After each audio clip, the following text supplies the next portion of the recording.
These are the 4 reasons why you should start playing the finals now. If you clicked on this video, you've either played the finals or haven't. And if you're in any of those cases, this video is made just for you.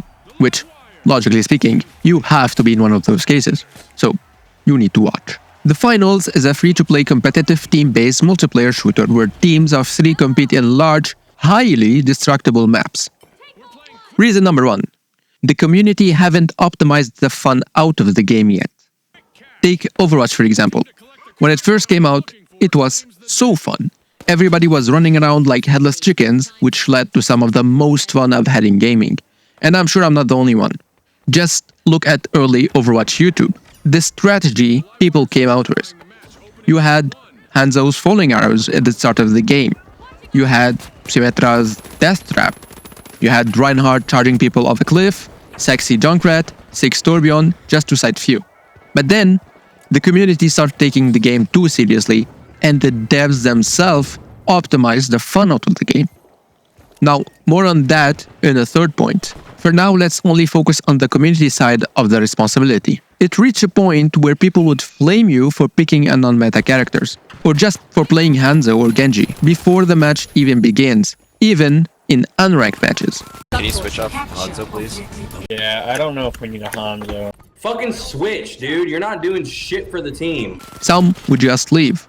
Same goes for League of Legends, for example. Matter of fact, for League of Legends, it's highly encouraged to leave the game if the team composition isn't meta. It's better to lose 10 LP and time penalty rather than 20 LPs and 30 minutes of your time. The fact that the game is new preserves the raw fun factor, allowing players to explore, experiment, and discover strategies without feeling constrained by established meta, all without being flamed by overly competitive environment. It's a chance to enjoy the game in its purest form, which can sometimes be lost in more established gaming scenes. This argument doesn't apply only to the fact that it's new. It also applies to the nature of the game. The finals give the player too much freedom, so it's harder to establish metas. More on that in my fourth argument. Now, let's move to reason number 2, which is very similar to the first one, but trust me, it's not the same. Reason number 2, players haven't optimized the fun out of the game yet. We live in a world where everybody wants to become a streamer. And why not? Streaming could be very fun, and it's a very viable career option, in terms of income at least. To become a streamer, you either need to be really good at the game, like the best at the game, take for example Shroud, TenZ, or you have to be entertaining, like Dr. Disrespect. With no disrespect to the 2 times, tens of thousands of viewers watch him for entertainment. This man is very entertaining to watch. Tim, you read Doc's scripts for today? I don't think you can actually switch it to... Why does he do this stupid shit, bro? I think it's time we get serious, huh? I think it's time we get real serious. And with the rise of streaming and esports, players start taking the game way too seriously and optimizing all the fun out of the game. Don't get me wrong, some games are made to be sweated on and speedrun. Like Trackmania for example. Trackmania's players are some of the most dedicated players, and they do some impressively satisfying run. On the other hand, some games really don't need that, like Fall Guys. Why do Fall Guys speedrun even exist? It's a goofy game. Why take it seriously? Well, the reasons are simple. It's either prize money from a esports scene or a competition, or even simpler than that. We gamers can't help it. Given the opportunity, players will optimize the fun out of the game. And it's not me saying that. This is a quote from Soren Johnson and Sid Meier, who are 2 game designers behind the Civilization series. Game designers try to protect players from themselves. If you want examples of game optimized by player to oblivion, look no further than Fortnite. At launch, nobody knew what they were doing, to the point where this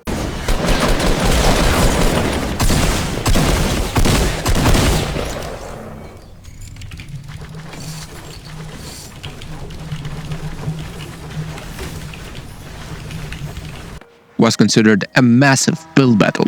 For reference, this is what an average encounter goes like now.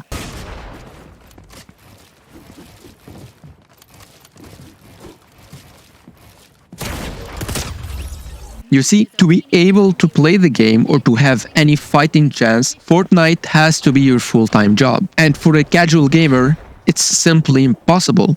Unless, of course, you want to play some community maps. But that's not what I want to play when I launch Fortnite. It also got so bad to the point where devs themselves had to step in again and add bots to the game. Or even take away the element that made the game unique in the first place. The building element, which led to zero build. Even OG Fortnite streamers, which Fortnite is their job by the way, stopped playing build mode and moved to zero build to actually have fun. Here's what Ninja said about it. I don't think I have to tell you who's Ninja. Why do I only play zero build? Because it's fun. And I don't have to sweat my absolute balls off to kill a zero build sweat or a build mode giga sweat. Yay! Right, and I get to shit on somebody with my aim like that, right, without him building the Eiffel Tower after I got 2 shots on him. Again, what top tier players do is so impressive. Even while watching it, it's hard to see what's happening. They are so fast with it. But at the end of the day, it's just not fun for casual gamer. This argument doesn't only apply to Fortnite, by the way. Valorant has a similar problem. Although way less severe, it's present. You see, if you pick Sova, you are required to know his lineups. Or even if you pick smokers, you need lineups for one-ways. There are hundreds of hours on YouTube about those lineups. And some of them are very ridiculous, like the Vipers one or the Cyphers one. Although this is not required to have fun in the game or to play the game, this could be a problem when the community starts flaming you for not knowing them. Because in that case, the game is not safe for casual gaming. It's only competitive gaming. Although I don't think Valorant reached that point, we as players need to always be careful from optimizing the fun out of the game. My third argument is kinda out of our hands as players. Reason number 3, the devs haven't optimized the fun out of the game yet. Here, I will have to take Overwatch as an example again. Overwatch devs, actually, I will not say devs, as it's not really the devs that take those decisions. Me being an informatic engineer and working in development projects, I know that it's not the devs that take those decisions. Overwatch, in their quest to make the game esport ready, they started taking out all the fun strategy, or any little broken elements of the game, like Roadhog hook. Roadhog was the funniest thing that ever happened in Overwatch. My guy was hooking you from Valhalla.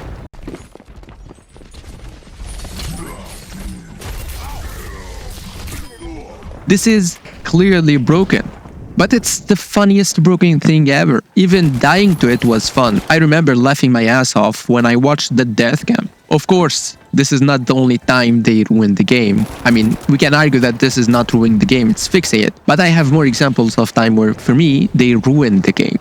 Take, for example, roll queue. They didn't like the strategy that the teams were going for. So what did they do? Well, they introduced roll queue, which restricted the players even more. For me, blatant restriction is never the way to balance something. Taking away something from the player isn't the solution. A good balancing solution would be to create counters or to buff the existing counters. I'm sorry if I keep drawing a lot of comparison to Overwatch. You see, I'm still very salty about Overwatch. The game was almost perfect. The game was amazing. Blizzard made a great game called Overwatch. But then, they started taking bad decision after bad decision after bad decision till we got to the point where the game started being annoying to play. It became a shell of its former glory. Regardless of all the shady business that were happening behind the scene in Blizzard, Overwatch in itself was very fun to play. But then Blizzard started taking some stupid decision, to say the least. Like they started introducing more and more characters that requires no skill to play, until we got the GOAT meta. The GOAT meta was Moira, Lucio, Bridget, Diva, Zarya, and Reinhardt. You see, all these characters have one thing in common. You need 0 FPS skills to play the game, you just have to play as a good strategy. So anything personal or any individual performance will not shine through because these are not characters that have individual performance. Moira's beams stick to the player, they don't even require to aim on them. Lucio do not even have to aim. Bridget, the same thing, it has a shield, it just swing its hammer, doesn't even require any aiming. Same goes to Diva, Zarya and Reinhardt. This is the common thing about those characters. They do not require any FPS skills. And so what happened, the game became so boring to play, it's even became annoying to play over how much shield there are and how much it's impossible to kill anyone and how little impact you have as an individual player. It became even more boring to watch. If you remember at the beginning of the Overwatch League, you had some amazingly beautiful play by Widowmaker players. As you're about to see with the Infrasight and nailed the shots. Not many Widowmakers would go for this play. Now the Pinewood. And he just absolutely nails it here. Even to the machine gun. What a flick. Are and you another one. serious? Beautiful. I don't necessarily like Widowmaker itself, but when you watch an amazing Widowmaker player making a beautiful play, you have to clap for him. You have to be impressed. It's just natural. You cannot stop it because it is so impressive to watch. But then those damage players stopped playing the game and couldn't play the game just because the game wasn't suited for them anymore. It was only a shield fiesta and they had to play the GOAT meta or they will lose the game.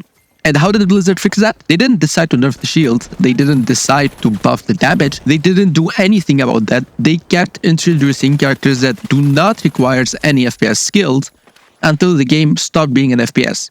They introduced Royal Queue. So now they said, we don't like this meta, so we have to force you to play 2 support, 2 damage dealers, and 2 tank. That was their fix, which is, again, a very stupid decision. That's the laziest decision possible. They kept taking lazy decision after lazy decision until the game died. For me, they killed the game. I refuse to play any more of Overwatch just because of how much I'm frustrated and salty about the game that I refuse to try Overwatch 2. I didn't download Overwatch 2. I do not want to try it.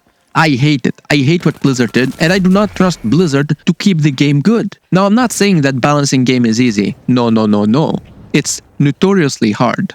What I'm saying is, the strategy that Overwatch went with for balancing is just lazy, and it says a lot about their vision for the game, which, in my opinion, is flawed. The other way that devs could optimize the fun out of the game is by balancing the game for professional play only. And I guess League of Legends is the best example of that. It got to a point where people would make meme about their champ getting a nerf because it got a pentakill in pro play. Again, I'm not saying that games shouldn't take in consideration pro play. What I'm saying is pro play is not in any way the majority of player base, and they should keep that in mind. The last way for the team to optimize the fun out of the game is to do as the community says. You see, my role is a product owner in an agile team, which is basically a bridge between the dev team and the client. My role is not to do what the client said. My main role is to do what the clients need. And those two things are often different. The client will usually tell you the first thing they stumbled upon that was a problem without actually searching what's the root of the problem. More often than not, it's going to be only the consequence of a bigger problem, but just they didn't search to know that. So a more exaggerated example would be, let's say a customer is walking in a building, he sees a puddle of water on the ground. A fix to that would be clean it up with a bucket. But we both know that's not really a fix. Because if there's a water on the ground, there's probably something happened. If you look up, you might see a pipe that burst. And if you come, just clean the water, we both know the water is gonna come back. That's a very exaggerated example, but I believe it gets the points through. You see, Steve Jobs himself said, it's not the customer's job to know what they want. The customer usually do not know what they want. And it's our job to search for what they actually need by asking them a question or by just searching the root of the problem. This same is applied for game dev. Players do not know what they need. They just like to complain. We like to complain. That's our nature. So please, for the love of God, do not do what the players want. Listen to them, take the feedback into account. That's very important. And give us what we need. Don't give us what we want. Thankfully, Embark is doing a good job at balancing the game. You see, nukes have been a problem since day one. Nukes are basically when you attach C4s or mines to a canister and then you throw it at the enemy. It was really bad to the point where you can one-shot the whole team with it. The community has been complaining about it, rightfully so in this case. And Embark's decision to nerf it or to balance it is a very smart decision. They said, we're not going to remove it from the game. No. We're not going to stop you from putting C4s on canisters. What we're gonna do is that we're gonna add weight to those canisters and give it a trade-off. So if you put one C4 on a canister, it's going to fly way less than if it didn't has any. Now that's a smart balancing decision. They didn't take it away. They didn't stop you from doing it. They just gave it a trade-off. If you want your canister to go far, well, you have to not use any C4s. And for me, that's hopeful. They are saying we are listening to the community, but that doesn't mean we're gonna give you what you want. We're gonna give you what you need. I love that decision. Now, last but not least, reason number 4. The game is very fun. The game's large maps are designed to be highly destructible, offering players the freedom to reshape the battlefield as they see fit. Take, for example, this cash out. You can blow up the roof and shoot people from above. You can also bring the cash box one store down. You could also just blow up the whole thing off. And all their established defenses are gone. You see, the game itself allows the player to have a lot of freedom, and so the game is always fresh. Also, the 3 classes, heavy, medium, light, although not a lot, they each have a variety of builds, which allows for flexibility in playstyle. You want to be Spider-Man? Take light with taser and grapple. You want to play soldier? Play medium. You want to be an absolute chat? Play heavy with goo gun and stick people. You want to be an absolute dick? Play light with cloaking and sword, or just cloaking. The player chooses whichever playstyle they wish for. Not only this will affect you, but it will also affect the whole server. You absolutely have to adapt your playstyle to the rest of the server. If you are playing with a lot of heavies, you can expect so much destruction, and the map at the end will look nothing like the beginning. I can go on and on and on about how unique this game is and how fun it is, but really, it boils down to the dynamic interplay within its highly destructible maps. It's like Teardown on steroid, married to an FPS masterpiece. Also, in the finals, you can do this. What other games allow you to spin this fast? Huh? I'll wait. None. I rest my case.